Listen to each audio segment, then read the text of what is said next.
একটু সাউন্ড যাতে কম হয়, হ্যাঁ, আমি একটা গুরুত্বপূর্ণ জিনিস করছি।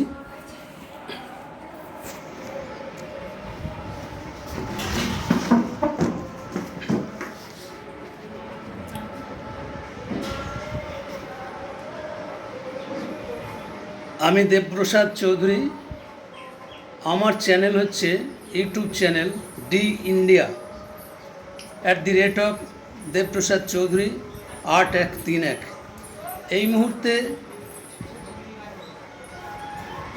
আজ যে শুভ বিজয়ার একটা চলছে,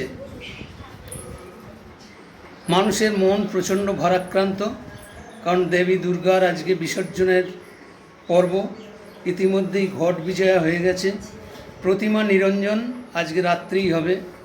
শাস্ত্রীয় মতে আজকেই হবার কথা, কিন্তু শাস্ত্রের মধ্যেই উল্লেখিত যে শনিবার বৃহস্পতিবার আমাদের প্রতিমা নিরঞ্জন করা যায় না।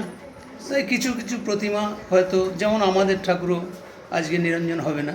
তো আপনাদের ঠাকুরকে আজকে? হ্যাঁ। আচ্ছা, আপনার নাম? আমার নাম জয়ন্ত চৌধুরী।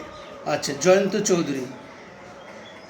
সূত্র মারফত আমরা জানতে পেরেছি আপনাদের এই যে দীর্ঘ প্রাচীনতম দুর্গাপুজো হয়ে আসছে, এই দুর্গাপুজো যে হচ্ছে বংশ পরম্পরায় ধরে, আপনার ধারণা কত বছর ধরে এই দুর্গাপুজো হচ্ছে? আনুমানিক 200 বছর এরকম চলছে, কারণ এইটা নিয়ে আমাদের 4 জেনারেশন হচ্ছে। আচ্ছা। তো আনুমানিক 200 বছর তো বটেই। আচ্ছা, আপনার নাম? আমার নাম জয়ন্ত চৌধুরী। জয়ন্ত চৌধুরী। আপনি কি এই গ্রামে থাকেন না বাইরে কর্মসূত্রে? না, আমি কর্মসূত্রে বাইরে থাকি। আচ্ছা। আমার বাড়ি তো অবশ্যই এখানে। হ্যাঁ। এবং দুর্গাপুজোর সময় আমরা এখানে আসি। হ্যাঁ। আত্মীয় স্বজনরাও আসেন। একসঙ্গে আমরা সবাই মিলে মিলিত হই মায়ের পুজো উপলক্ষে, এবং সবাই খুব আনন্দ সহকারে আমরা পুজোটা করার চেষ্টা করি। আচ্ছা, তাহলে এই বছর কততম ধরা যেতে পারে? 200 বছর অতিক্রান্ত। অতিক্রান্ত। আচ্ছা, আপনার বাবার নাম? আমার বাবার নাম স্বর্গীয় ব্রজকুমার চৌধুরী।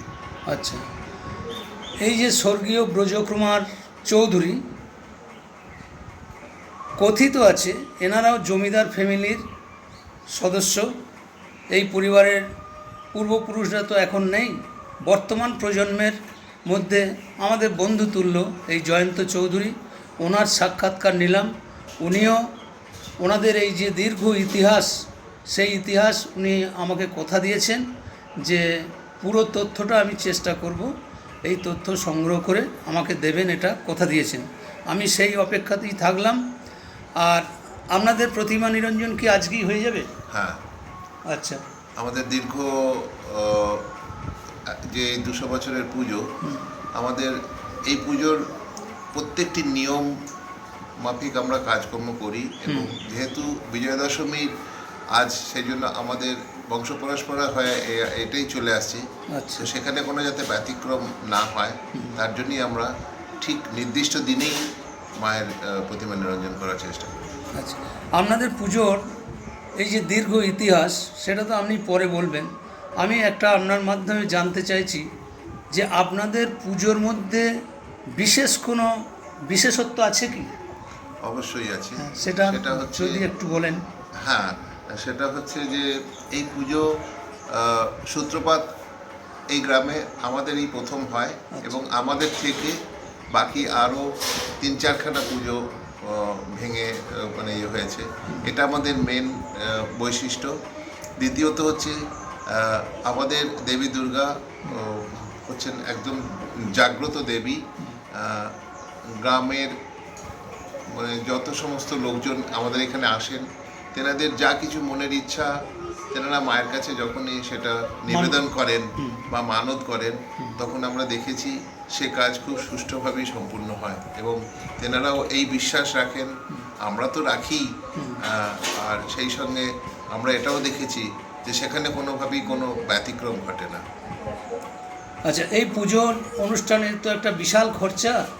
এই বিশাল খরচা আপনাদের কিভাবে, ফ্যামিলিগতভাবে কোনো সবাই কন্ট্রিবিউশন করেন, নাকি জমি জায়গা কিছু আছে দেবত্ব সম্পত্তি বলে যেটাকে আর কি, সেরকম কিছু বিষয় আছে? অবশ্যই এক তো এই সম্পত্তি আমাদের এখানে একটা ট্রাস্ট আছে, হ্যাঁ। সেই ট্রাস্টে সমস্ত ফ্যামিলি মেম্বাররা এককালীন একটা টাকা ওখানে দিয়ে রেখেছেন এবং সেইভাবেই সেই পুজোটা আজও মানে রান করে যায়, হয়ে যায় ঠিকভাবে। এবং তারপরেও যদি কোনো রকম কোনো জায়গায় কোনো কিছু মানে দরকার হয় তখন আমরা চেষ্টা করি তাদের সকলের কাছে জানাতে। তারা সকলেই এটা খুব আনন্দের সাথে কন্ট্রিবিউট করেন এবং তাতে আমাদের পুজোটা খুব সুন্দরভাবে হয়ে যায়। ধন্যবাদ, অসংখ্য ধন্যবাদ আপনার এই সাক্ষাৎকারে আপনি সহযোগিতা করলেন। আপনাদের ঠাকুরের ছবিটা আমি ইতিমধ্যেই নিয়ে গেছি, ওখানে পূজা মণ্ডপে আপনি ছিলেন। তো কালকে এই জিনিসটা করতে পারলে ভালো হতো, কারণ আমিও আমাদের পুজো নিয়ে ব্যস্ত ছিলাম। যাই হোক, ঠিক আছে, এটা আপনি আজকে রাত্রে আমি এটা আপলোড